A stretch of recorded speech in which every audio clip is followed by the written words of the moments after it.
Alright, good morning everyone. So, may buntag sa tanan. So, can you greet the person seated next to you? Good morning. Welcome to our 10:30 a.m. service. So, it is a privilege to be preaching the Word of God this morning. So, I just want to really appreciate or express my gratitude sa atong mga pastors, di ba, for really believing in us. So, among you appreciate our pastors. Di ba? Palakpakan naman natin ang pastor natin. Thank you, Pastor Anton. Sila Pastor Ivor and Pastor Kim are in Butuan right now. So, before I begin, let me just introduce to you myself, di ba? So, by the way, I'm Benji. I'm one of your campus missionaries here in Victory CDO. And also, this is my family. So, that's AC, my wife. She's from Isabela. So, she doesn't understand or di siya kayo kasabot og Bisaya, no? Pero naigamay. But yun nga, and also she's also a campus missionary. So I was reached out during my student years in Manila, and also she was reached out during her working days as a teacher in University of the East. And today, kumbaga, we came from Victory U Belt, by the way, and we heard God telling us, go to your province and tell them how much the Lord has done for you. That's why we came here, we obey God, and we are serving the campus ministry here in Victory CDO. And God has blessed us with two amazing children. Si Kadi, our firstborn, she is 5 years old, and our little boy, si Duke, he will be turning 1 this 21st, and that is my family. All right? So we are on our series on our 6th Sunday of our 12-part series entitled, Jesus is Greater Than. So if you're here for the very first time, ayaw mo ka hadlok dagan na kay kog na miss. Pero I hope that this will be, kumbaga 12 Sundays pa, daghan pa tag matun-an. So that Jesus is better than anything else we might seek in this life. So quick recap lang of our topic for the past 5 weeks. For the past weeks, we have discussed that Jesus is greater than the prophets. And then the following week of that, which followed by Jesus is greater than the angels. In the third week, Jesus is greater than Moses. And fourth week, we learned that Jesus is the better Sabbath. And last week, we learned that Jesus is our great high priest who demonstrated his love, grace, and mercy by sacrificing himself on the cross. And today, we'll talk about better things. Better things that we can only receive in Jesus Christ. Can I invite everyone to please stand as to give reverence in the reading of the Word of God? Please open your Bibles in Hebrews chapter 6, verse 9 to 20. Let's read it together. Though we speak in this way, yet in your case, beloved, we feel sure of better things, things that belong to salvation. For God is not unjust as so to overlook your work and the love that you have shown for His name in serving the saints, as you still do. And we desire each one of you to show some earnestness to have the full assurance of hope until the end, so that you may not be sluggish, but imitators of those who through faith and patience inherit the promises. For when God made a promise to Abraham, since he had no one greater by whom to swear, he swore by himself, saying, surely I will bless you and multiply you. And thus Abraham, having patiently waited, obtained the promise. For the people swear by something greater than themselves, and in all their disputes, an oath is final for confirmation. So when God desired to show more convincingly to the heirs of the promise the unchangeable character of His purpose, He guaranteed with an oath, so that by the two unchangeable things in which it is impossible for God to lie, we who have fled for refuge might have strong encouragement to hold fast to the hope set before us.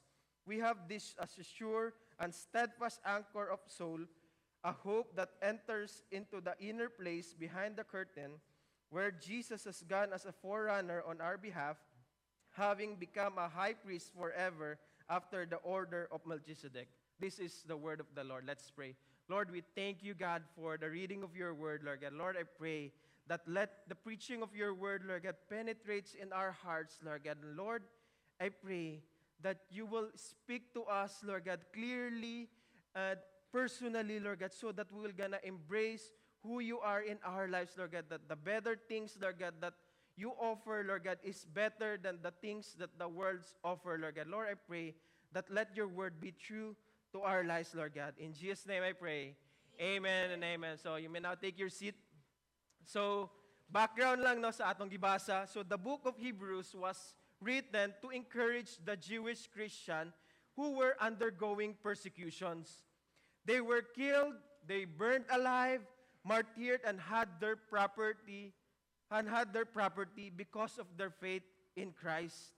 The author also warned them not to abandon their faith, not to go back to their old religion, which is Judaism. Kasi more on good works lang.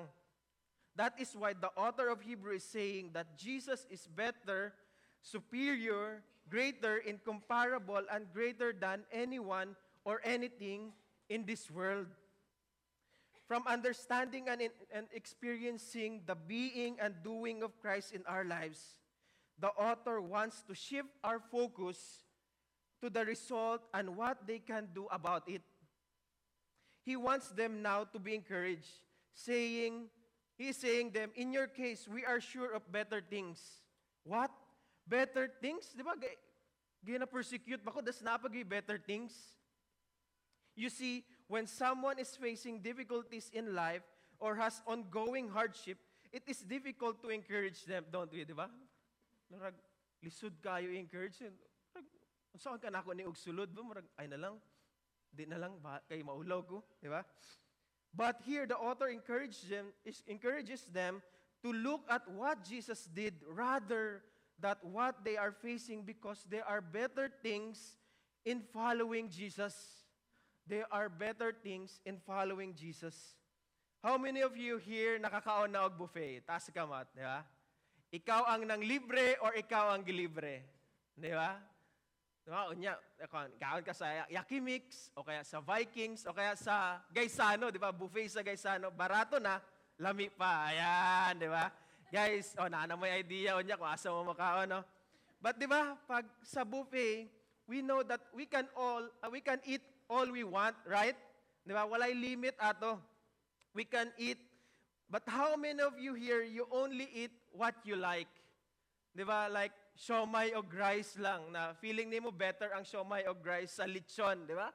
Parang, sayang kayo. May lagnag siomai sa tisa na lang ko, di ba? Kay barato pa kaysa nigasto ko dito sa buffet na mahal kayo, then kanira day mong kaunon. But you know what? As Christians, sometimes we also settle on the things that we feel like convenient for us. Okay lang na di magbasa og Bible kay mo attend man ko karon sa service, di ba? Marag mahigo ta. Di ba? Onya, okay lang na dili ko mo attend sa small group kay nga naman introvert man ko, maulaw ko kay kuya or ate, murag ana bitaw. Then okay lang na okay lang ko sa faith ko, just me and Jesus alone kay close man mi ni Lord, di ba? Marag kami na lang ni Lord. Ay na lang uban tang tao. All by myself. These are the things that are convenient for us. So my question is this: are we following Jesus based on our convenience, or are we intentionally growing in our walk with Him? Here in the verse that we read, the author is saying that in Hebrews chapter 6, verse 9, though we speak in this way, yet in your case, beloved, we feel sure of better things, things that belong to salvation.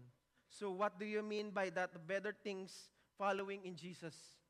Church, I want you to see the benefits of the salvation in following Jesus. So let's define it first. Ano ba yung salvation? Nganong kailangan nato siya sa atong kinabuhi? It says there, it is the translation of the Greek word soteria, which is derived from the word soter, meaning Savior. Kasi we all need to be saved. The word salvation communicates the thought of deliverance, safety, preservation, soundness, restoration, and healing. I want to present to you today the tapestry, di ba, kanang tahi bitaw, of salvation. Tapestry meaning it is a metaphor used to describe God's plan for humanity's redemption, emphasizing its complexity or interconnectedness and comprehensive nature. It suggests that salvation isn't a single event or action, but rather a rich, intricate design woven together from various elements and experiences throughout history in an individual lives. Church, salvation is not just a one-time gift, one-time experience, but all throughout our lives, we will experience salvation. Kasi kita na to sa screen, di ba? Na I love diha, na I fruitfulness, na I blessing, na I deliverance, na I service when we experience the salvation of Christ in our lives. So these are the things that belongs to salvation. Though we believe and desire better things like better houses, cars, careers, better jobs, better schools, or better grades, economic status, relationship, etc., which are good, by the way. But in regards to our salvation, better things encompass much greater, better than the things that we thought of. In the past Sundays, di ba, we have really talked about who Jesus is in our lives, in His being and His doing. We have been reminded multiple times of what He has done for us on the cross. I hope that for the past Sundays, you've been here, we've gotten how important salvation is for us. I hope na dili nang nato na taken for granted ang salvation na gi-offer ni Lord sa atong kinabuhi, di ba? Because all of us sin against God. Who among you sinned against God? Di ba? Ako lang ba? Ay, gabi marag huli tanan dire, pastor. Huli tanan, di ba? Marag wala mga sala. But all of us sin against God. Church, all of us, sa gamay ra na or dako, all of us sin against God. And the consequences of that sin is separation between our God, who is our Creator. And we deserve death and punishment.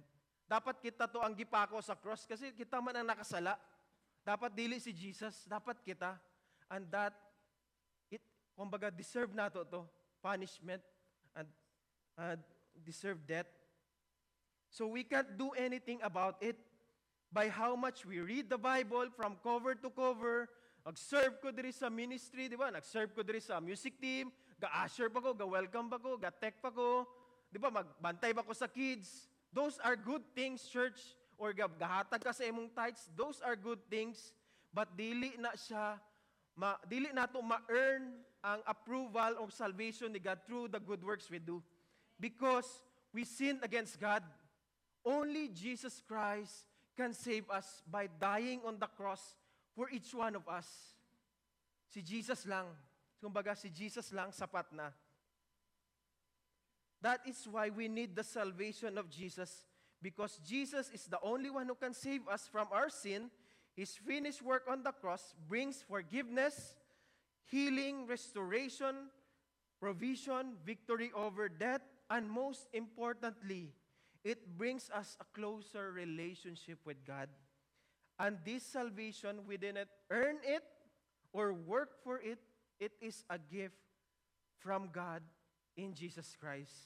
It says here in Ephesians chapter 2, verse 8 to 9, "For by grace you have been saved through faith, and this is not your own doing. It is the gift of God, not a result of works, so that no one may boast." Church, salvation is a free gift from God. Meaning, libre lang ni. Pwede nato dawaton.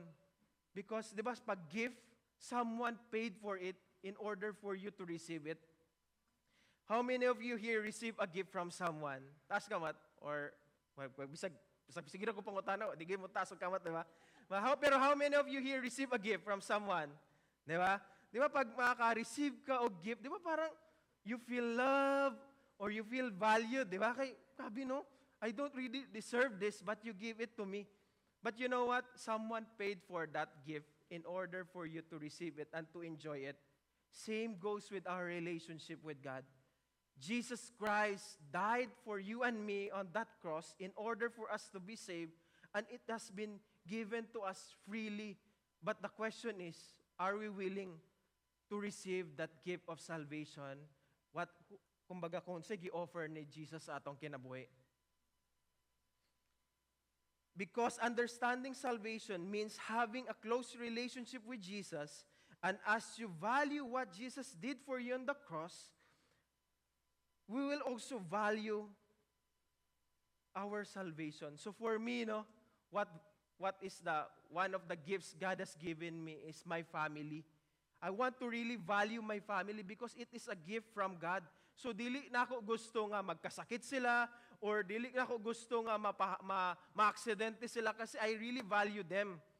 I don't want to replace that family to other things like bisyo or lain nga babae, di ba? Or lain nga tao or sa trabaho na ako kasi I value my family.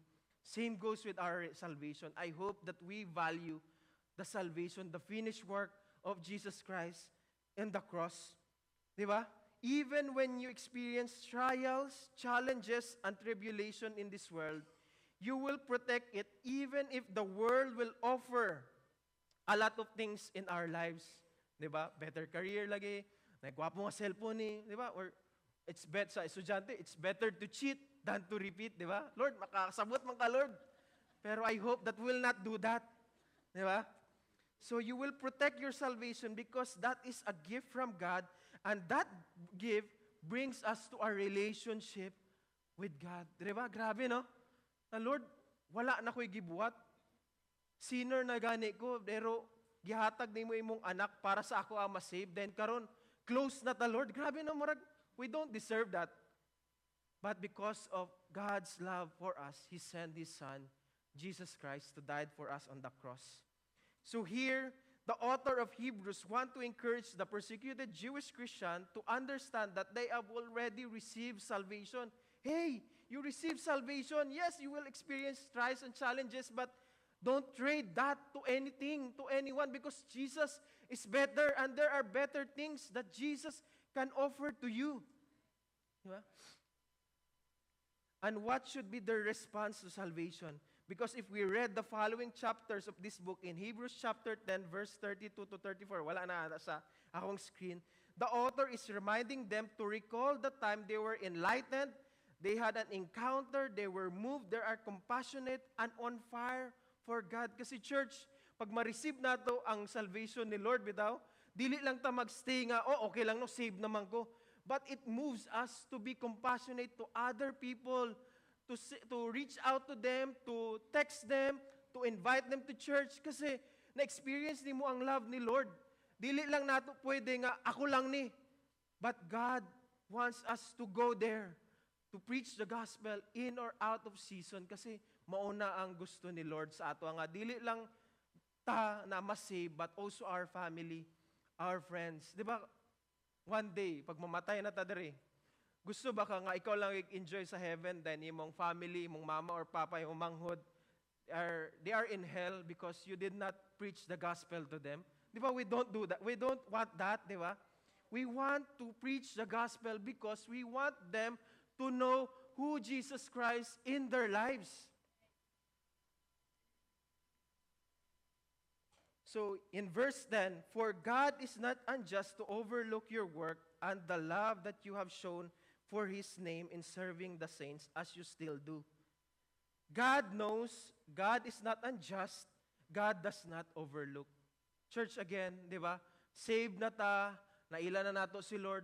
Whatever we do in His kingdom, in His people, God knows that. God is not unjust and He is not overlooked for that. Kabalo siya sa imong ginabuhat. Your labor in the Lord is not in vain. Let us not become weary in doing good, for the proper time will reap a harvest if we do not give up. When we realize that the things that we do, work, studies, job, career, business, families, church activities, are means to express the love and ministry of the Lord, then we are indeed better off and have better things in this life you are better off and have better things because you are not just serving people, money or career, beliefs and traditions, companies or institution. You are ministering with love for unto the Lord. Church, everyone can serve and work, but not everyone is working and serving the Lord. We can work and we can serve, but not everyone is serving and working for the Lord. What is the implication sa ato, ani? Even though we understand the beauty of salvation and the gift of salvation through Christ, we should not be familiar with it and be complacent in our faith, meaning we are to grow because knowing and growing our relationship with Jesus is better than what the world would offer. So for us to experience better things in Jesus Christ, we are to, first, grow in faith earnestly. That's my first point. Grow in faith earnestly. It says here in verse 11, "And we desire each one of you to show some earnestness to have the full assurance of hope until the end." So what is the meaning of earnestly? So the word earnestly translates the Greek word spod, which conveys a sense of diligence, eagerness, and zeal. So are we trying to grow earnestly in our relationship with God? Are we sincere ba ta sa atong relationship sa atong Ginoo? Are we dedicated to grow in our relationship with Him? Are we continuously attending a victory group? Or are we continuously being discipled to a person who is really following Jesus Christ? Or are we being accountable to someone?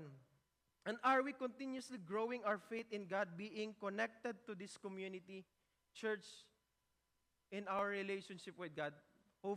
I hope na dili lang ta kita. I hope that you include the community because in our relationship with God, God placed people in our lives to walk with us, to encourage us, to pray for us, to celebrate with us. Are we continuously growing our faith by sharing what Jesus Christ did for us on the cross? Or stagnant na lang ta? Lord, okay na lang ko dani. Save naman ko. Di ba? Okay na ako sa akong relationship sa imo. Okay na ko, ani. Dari na lang ko. Di na ako ni-share. At least save na ko. At least ga-attend ko og service. At least na ako dani pag Sunday. Mulingkod ko dari dapita para makadungog ko sa word ni Lord. We grow in faith earnestly because we have that hope until the end. We hope because we know that Jesus is our ultimate reward. We grow in faith earnestly because Jesus is our ultimate reward. So knowing that Jesus is our ultimate reward, we are also to grow in faith patiently. First, di ba? Grow in faith earnestly. And second, grow in faith patiently. So in verses 12 to 15, it says there, "So that you may not be sluggish, but imitators of those who through faith and patience inherit the promises. For when God made the promise to Abraham, since he had no one greater by whom to swear, he swore by himself, saying, 'Surely I will bless you and multiply you.' And thus Abraham, having patiently waited, obtained the promise." So the author uses Abraham, diba? The example of Abraham who really wait patiently. We all know the life and story of Abraham, right? Diba? But Abraham was a pagan worshiper, so wala siya kaila kay Lord. Tapos tigulang na pud siya. Then wala pud gid siya anak kasi during their time pag wala kay anak, mura kag kanang you are cursed. But God called him and God made a promise to him to have a covenant that he will be blessed and he will have a son. Di ba? Imagine this with me. Tigulang na kay siya. Pero he wait and true enough, di ba? Na-receive ni Abraham ang promise ni Lord sa iyang kinabuhi. For Abraham, it took years to finally get the promise. So how about us? Are we willing to wait patiently even if inconvenient for you and for me? Di ba? Mag-wait ba ta, Lord? Maghulat ko. Church, we have to grow in faith patiently. So how? By reading our Bible and knowing the will of God in our lives. to know the things He wants us to do. And that He wants us to do, and that He wants us to surrender. That is why I want to encourage you to be part sa victory group. Be part of the victory group. Para dili lang kita ang mag-celebrate sa atong answered prayer, di ba? Na kita lang isa, ay wala day ko'y kauban. Di ba? Marag, pangit kayo, di ba? Na marag, ako ra day isa, wala ko'y kauban. Serve in the ministry. Di ba? Para sa mga usher nato, sa mga music team, share your talents and gifts that God has given you. And also, know more people who can walk with you. Again, dili ta Rambo Christian. We have a community. Even nga si Jesus, di ba? He has 12 disciples. Although kaya magid niya, but He called 12 disciples to walk with Him and change the world upside down. And I hope and I pray that all of us as well na naagyapon tay kauban na muuban sa ato. Preach the gospel in and out of season. So sometimes it takes our obedience to that person to know who Jesus is in their lives. Di ba? Okay lang na di ka niya replyan. Okay lang. Message lang yapon. Nes pagkaugma, inbox zone na po ka. Di ba nga naman ni Lord? Kailangan pa ba na ako sa i-message mo? Sakit na kayo, gina-reject ko niya. Di ba? But don't give up. Be patient in reaching out to people. Kasi yun nga, by the end of the day, you are just obeying God and you want to hear the message of salvation. You want to share the message of good news to that person. So as we grow our faith patiently, God desires to show more convincingly His unchangeable character to His people. God is unchangeable. Church, God is unchangeable. Dili gabago si Lord. Bisag atong buhok, mabago na, si Lord dili pagyapon. Bisag atong edad, mabago na, si Lord dili pagyapon. Because God is unchangeable. So what He has been spoken, a promise will be kept as a promise. So kung unsa iyang giingon, dili lang na siya kanang for the sake na giingon niya, iya nang buhaton. Kasi He is a promise-keeping God. Church, I hope that we will rely on God. And you know what? There are times when I would like to let go of my relationship with Jesus. Kasi lisod na kayo, kapoy na, dagan na kayo challenges. I am become impatient with what He has promised to me na makagraduate ka, na ako'y plano sa imo ha. So I remember during my college years na before I graduate, na parang, grabe, Lord, alam ko nga promise keeping ka, pero nganong nainaniman among campus, abinakog imong promise na maila sa mga estudyante ikaw. Pero nganong mga kauban ako, Lord, sa church, nawala na sila karon, di na sila ga-attend kay graduating na lagi daw. Na parang, kuha na lang na, Lord, makakasabot man gano, nakanaon sa tawagan na kanang second choice na lang nila si Lord. Tapos nagproblema na sila sa ilang thesis, ilan na tong giuna, ikalimtan na nila si Lord. But you know what? One day of my graduation, so the last day of seeing them, I thought to myself and uttered these words, God, what's next for me? Kasi sila nga, nawala na, wa naga-attend sa church, wa naga-follow sa imo. Ako pa kaya na mo graduate na, asa ka ko pa ingon ani. Na mo trabaho na ko, wala ko'y mga kauban, wala ko'y mga amigo. I don't have any friends left to continue with my journey. And you know what? After that, I find myself on hearing this word. Bakit mo pa sinimulan kung hindi mo rin lang naman tatapusin? Di ba? Na parang, kung ni-follow ka sa ako, dahil muundang ra ka, dapat, in the first place, wala lang ka ni-follow kay Lord. Kay muundang mangyapon day ka, di ba? Church, when we receive the gift of salvation, it does not say that we will have a storm-free life. Di ba? Pag ma-receive na ako si Lord, di na ako magproblema. Guess what? Magproblema pag mas daghan kag problema. But you know what? When you have received the salvation of Jesus Christ, it has been promised that you will have a storm-free life. It means na okay lang na mabagyuhan. Kauban naman ako si Lord, di ba? Sa una, ikaw ra isa, lisod kayo, pero karon na naman kay kauban si Jesus, okay lang, Lord. Kay kauban man daga. Okay lang na magproblema. Naaman ka, ikaw man mag-save sa ako in this storm. We will become stronger and better when facing storms in our lives because we know that Jesus is with us. He is the anchor of our hope, and we can have that confidence in the unchangeable character of God because God of Abraham is the same God that we had yesterday, today, and forever. Therefore, my last point is this: grow in faith confidently. Church, grow in faith confidently. Yung confident na dili nato makuha sa lain tao, dili nato makuha sa atong ability, but we can grow confidently because of what Christ has done to us. So how do we grow our faith confidently?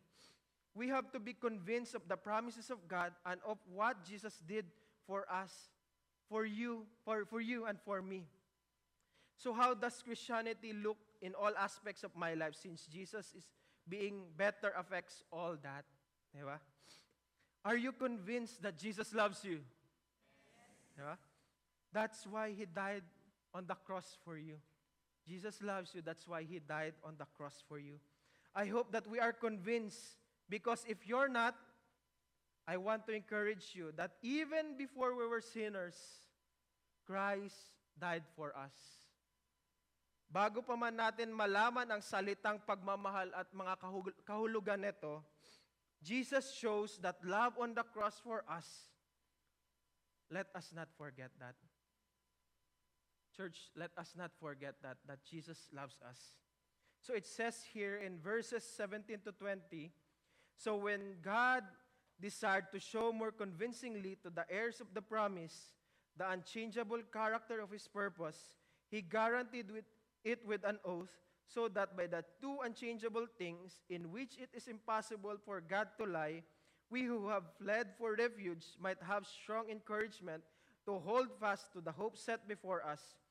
We have this as a sure and steadfast anchor of the soul, and we hope that enters into the inner place behind the curtain, where Jesus has gone as a forerunner on our behalf, having become a high priest forever after the order of Melchizedek. Let us not forget the unchangeable character of God. He will not lie, and He will fulfill what He has promised. So what are the promises of God in our lives that you are holding to? Maybe you are here right now, and you are in doubt.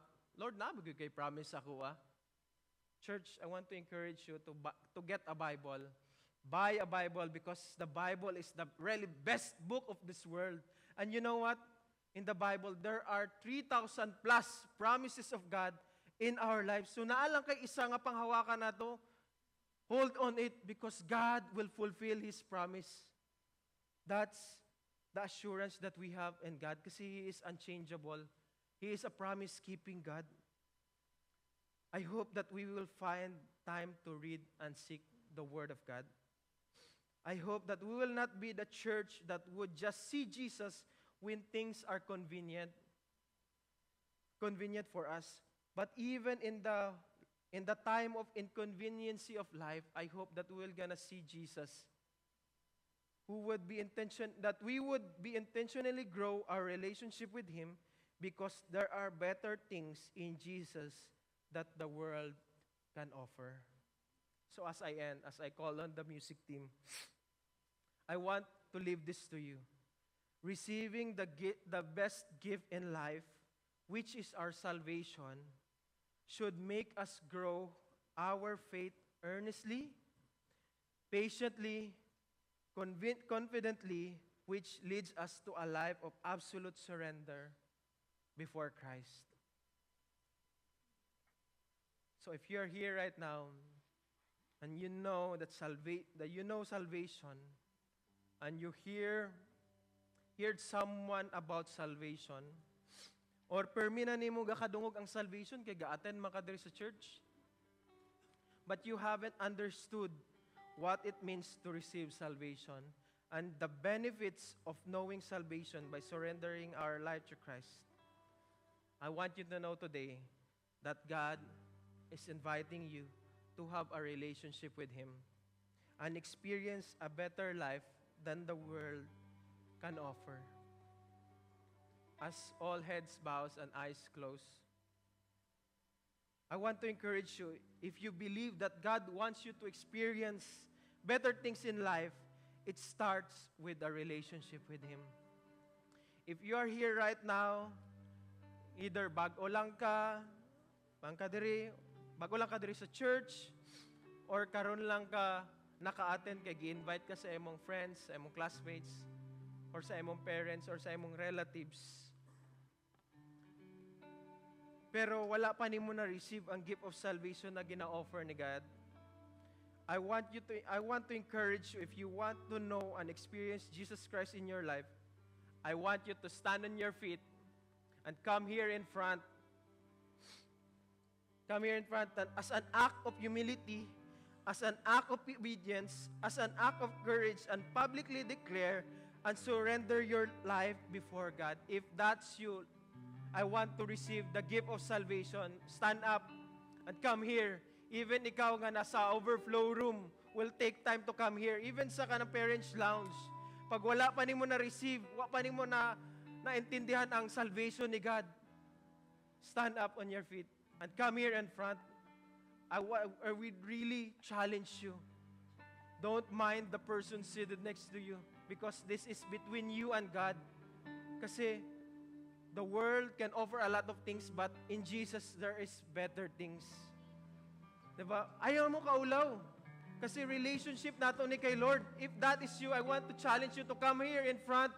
Stand here in front. If you want to receive that gift of salvation, come here in front. Because we don't like to live a life of that. Come here in front. Magulat mi. Magulat ko. Maulaw man ka, I want to really step out in your comfort zone to come here in front. But you know what?